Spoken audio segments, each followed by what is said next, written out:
Listen up, because you are going to want to sit down for this one. What is quietly happening around Claressa Shields right now might be the loudest silence in women's boxing. And by the time you finish watching this, you will understand exactly why the people paid to protect her brand may have already lost the plot. This is not a small story. This is not a fun little side conversation. This is the receipt-by-receipt collapse of the most carefully manufactured myth in the sport, and the reason none of it makes sense anymore is because the timing, the promotion, the sponsors, and the silence are all pointing at the exact same thing. Something is broken. And the person the world calls the greatest woman to ever lace up gloves is the one being asked to walk into an ESPY ceremony, a marquee Atlanta card, and a sponsorship war all in the same week, while her team acts like none of it is happening. So let's start where the story actually cracks open. At the time this is being recorded, Salita Promotions, the very company built around Claressa Shields, finally, at long last, remembered to post about her 2026 ESPY nomination. Roughly 11 hours before the ceremony. Roughly 11 hours. Let that number breathe for a second, because it explains everything that comes after it. Their Instagram page eventually went up with the standard congratulations. They highlighted her historic 2023 win as the first woman ever to take home Best Boxer. They tagged the voting link. They urged fans to cast their ballots. All the beats you would expect a promotional company to hit, except they hit them a night before the show. The ESPYs are happening tomorrow evening at 8 p.m. Eastern, and the voting window is closing fast. Nobody outside the ceremony organizers knows exactly where the numbers stand. There has been steady chatter that the race is realistically between Claressa Shields and Terrence Crawford. That's it. That is the final two. And in a race that tight, every single vote is worth its weight in gold. So if there was ever a moment when Claressa Shields needed her promotional company to move like a machine, it was this one, and instead she got a courtesy post at the buzzer. So think about the math for a second. If you are the flagship fighter of a promotional company, and that company is supposed to be building your legend, why on earth are they only asking fans to vote on the eve of the show? That is not marketing. That is scrambling. And this scramble tells you something bigger, something the people around Claressa Shields do not want said out loud. If most valuable promotions had been running this campaign, the entire timeline would look different. The moment those nominations dropped, MVP would have launched a daily rally cry across Instagram, X, TikTok, Facebook, Snapchat, every platform they touch. Every single morning, fans would have been reminded. Every single night, fans would have been reminded. Because that is how you turn an ESPY nomination into an ESPY win. That is how you build a superstar. And the fact that Claressa Shields did not receive that treatment tells you everything about where she actually sits on the priority list at Salita.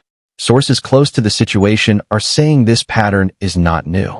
Word behind the scenes is that Claressa Shields keeps ending up in positions where she is doing the heavy promotional lifting herself, while the company that profits from her name coasts on her exhaustion.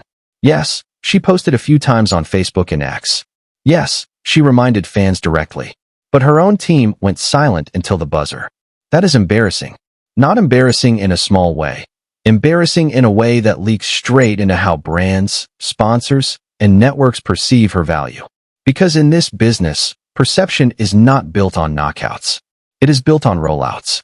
And Claressa Shields keeps getting rolled out like an afterthought instead of the headline she claims to be. And that leads directly into the next chapter of this story, because things get significantly stranger from here. Just when everyone assumed the ESPY delay was the low point of the week, Claressa Shields dropped another post that shifted the entire conversation. She publicly opened the floor for sponsors ahead of her August 15th event in Atlanta. According to her own Instagram, a limited number of premium sponsorship packages remain available for brands wanting exposure during fight week. She promoted placement in front of 18,000 fans inside State Farm Arena. She promoted global streaming exposure across DAZN and Zeus Network. She promoted branded gear, activations, VIP hospitality, meet and greet access, and social media campaigns during fight week. She wrapped the pitch by describing the card as one of the biggest boxing events of the summer. Now here is where the atmosphere in the room shifted. Because Claressa Shields did not just post the offer. She personally jumped into the comments asking fans to tag brands. She asked people to DM or email her PR representative for the sponsorship deck. She invited fans to help her land partnerships. And that request, that public comment section, please tag Nike style of appeal, is not what a superstar does when a superstar is winning. That is what an athlete does when the phone is not ringing the way it should be. That is what an athlete does when the deals that should have been locked in 6 months ago are still open on the whiteboard. Fans in the comments threw around the usual names: Fiji Water, Fenty Beauty, Nike, Adidas, Cash App, WYN Records.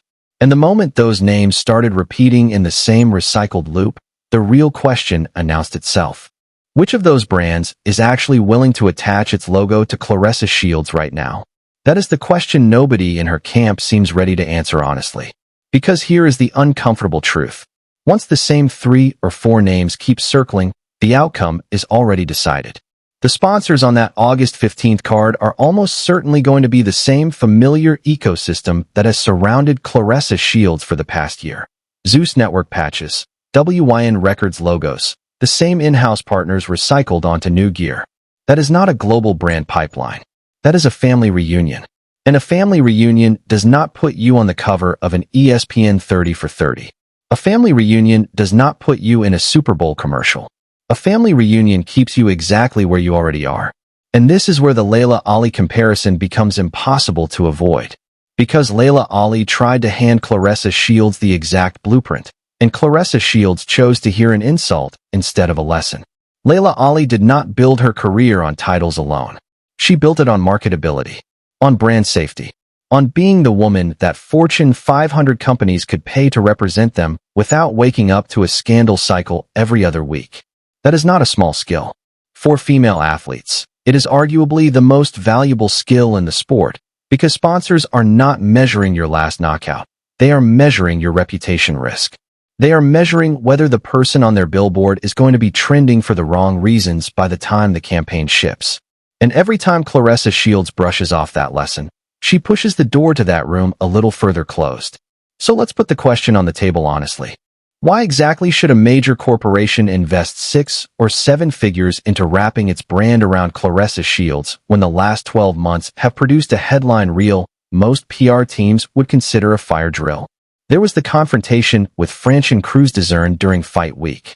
There was the incident with Alicia Baumgardner at the Netflix MVP event, which reportedly ended with Claressa Shields banned from all future MVP promotions. There were online petitions. There were organized backlash campaigns.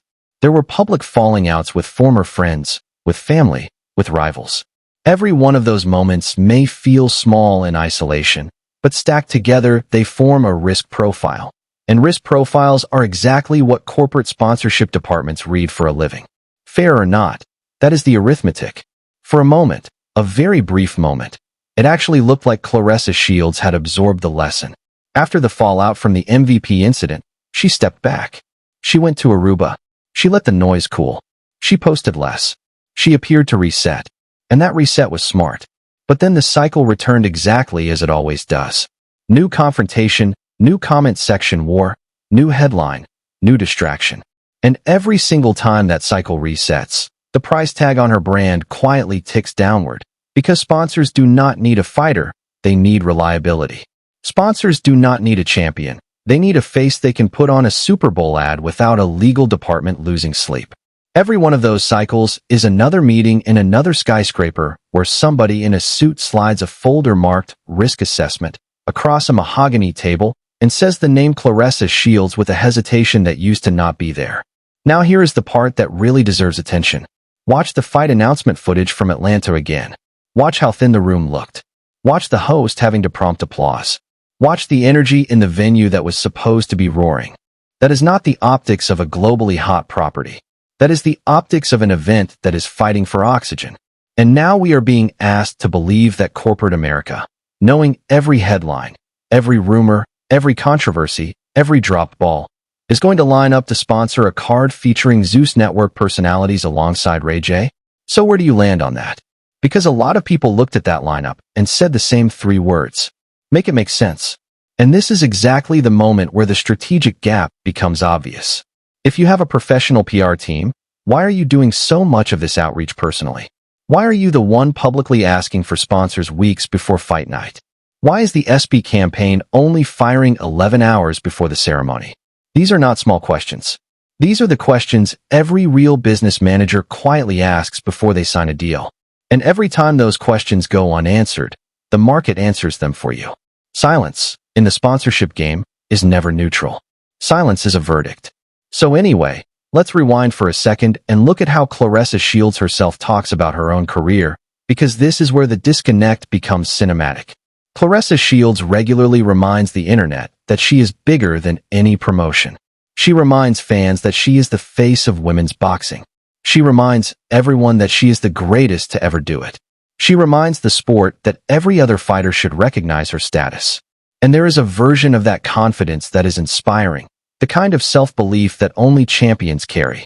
But there is also a version of that confidence that starts looking like insulation. Because whenever another female boxer breaks through, Amanda Serrano building the biggest women's boxing gates in history, Alicia Baumgardner headlining international cards, newer names starting to draw eyes. The pattern from Claressa Shields is rarely celebration. It is comparison. It is critique. It is ticket sales scoreboards and attendance receipts and reasons why everyone else is somehow standing where they should not be standing. And that pattern is exactly what makes brands nervous. Because brands do not sponsor the fighter who tears down the room. Brands sponsor the fighter who lifts the room.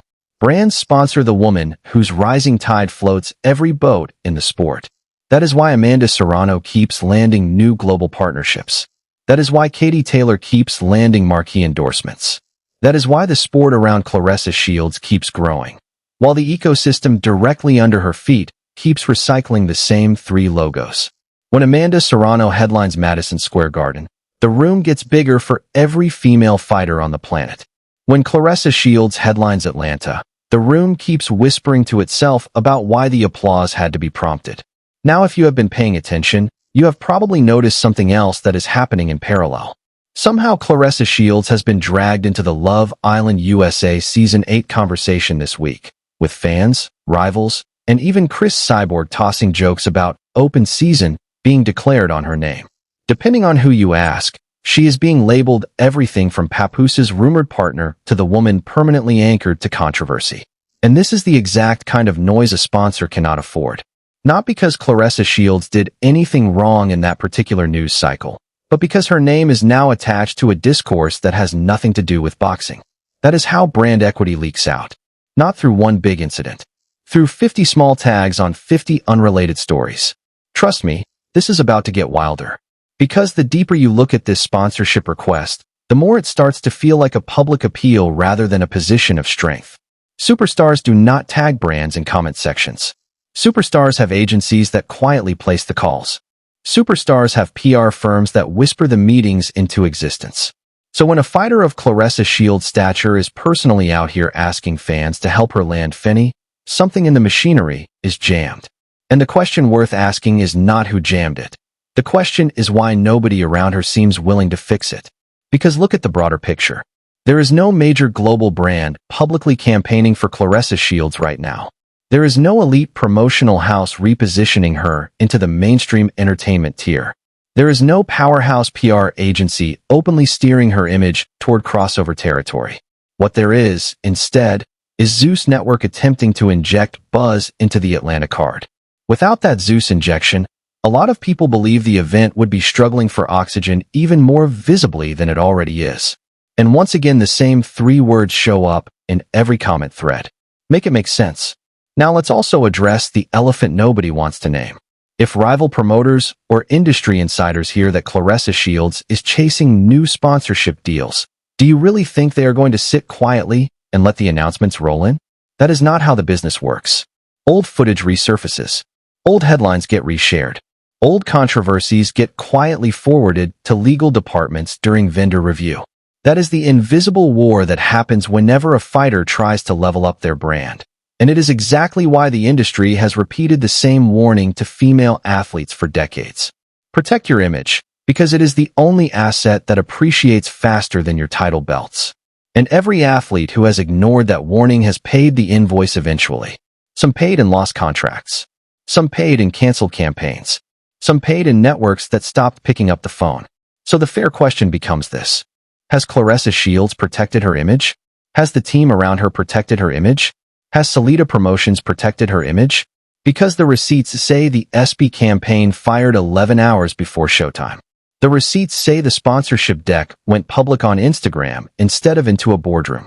The receipts say the fight announcement had to be applauded on command. The receipts say the sponsor rumors keep landing on the same in-house names. And when you line those receipts up side by side, they tell a story that is very different from the story Claressa Shields tells about herself. The story she tells is dominance. The story the receipts tell is drift. And here is the part nobody is ready for. This is not a Claressa Shields hate piece. This is the opposite. Because everything wrong with this rollout is fixable. The talent is real. The record is real. The Olympic gold medals are real. The undisputed titles are real. The historic firsts are real. Claressa Shields is a generational fighter. That is not up for debate. What is up for debate is whether the business machinery around her matches that generational talent, and right now, the answer is a very loud no. A generational talent should not have to caption an Instagram post begging fans to tag Nike. A generational talent should not be reminded to vote for her own ESPY by her own promoter on the final day. A generational talent should be flanked by an infrastructure that treats every campaign like a heavyweight main event.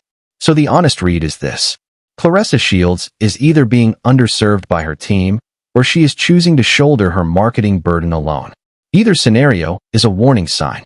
The first means the people paid to protect her are asleep at the wheel. The second means she has stopped trusting them enough to delegate. Neither scenario ends well without an intervention.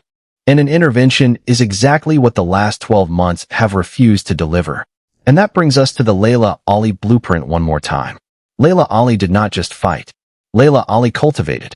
She cultivated her image. She cultivated her relationships.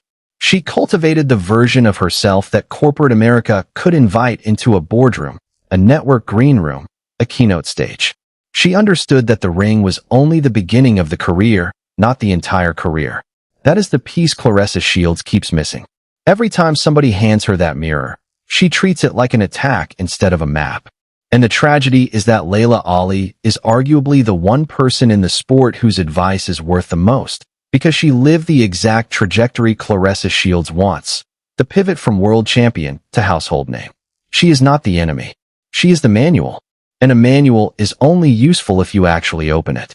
Now here is a fair question to leave you on. Ask yourself honestly, if most valuable promotions were running the Claressa Shields business right now, with their infrastructure, their reach, their team, their machine, do you believe her ESPY campaign would have gone up 11 hours before the ceremony? Do you believe she would be personally asking fans to tag brands in the comments? Do you believe her Atlanta card would be scrambling for corporate cosigns 3 weeks out? The answer, if we are all being real, is no. And that gap, between what her career should look like and what it actually looks like, is not a small gap. It is the entire story. Because at the end of the day, sponsors are more valuable to an athlete than any athlete is to a single sponsor. That is the reality every young fighter needs tattooed inside their skull. You do not chase the deal. You build the version of yourself that the deal chases. And every controversy, every comment section war, every unnecessary feud, every burnt bridge is a subtraction from that version of yourself. It is not a personality quirk. It is a line item on a spreadsheet inside a room she has never sat in. And rooms like that only invite you in once. If you show up loud, they never send the second invitation. If you show up ready, they hand you the pen. There is one more thread worth pulling before we wrap. Because if you zoom out on the last 2 years, the through line becomes obvious. Every time Claressa Shields has stood on the edge of a real crossover moment, something has short-circuited the launch. The BET Awards conversation should have belonged to her. It went to Aya Wilson. The ESPY nomination should have been treated like a coronation. It got a courtesy post. The Atlanta card should have been marketed like a championship title fight from day one. It is being pitched to fans instead of to Fortune 500 boardrooms. Every one of those moments could have been a step up. Every one of them turned into a step sideways. And you cannot keep stepping sideways in a sport that only measures forward. So where do you land on this one? Do you think Claressa Shields is being sabotaged by a lazy team that should have been fired 6 controversies ago? Do you think she is drowning in a system that never had the infrastructure to match her talent in the first place? Or do you think this is entirely self-inflicted? A champion who cannot get out of her own way long enough to let the checks catch up to the belts? Drop your take in the comments, because this conversation is nowhere close to finished. The ESPYs happen tomorrow. The Atlanta card happens August 15th. And by the time both of those dates pass, we are going to know a lot more about whether Claressa Shields is being built for the long game or slowly written out of it. One thing is guaranteed. Whatever happens next, we are going to be watching every move, every post, every sponsor tag, every rollout, every comment. Because Claressa Shields is not just fighting opponents anymore. She is fighting perception. And perception, unlike opponents, does not sign a contract before it hits you. So stay locked in, because the next chapter of this story is already writing itself, and something tells me you are going to want to be here when it drops.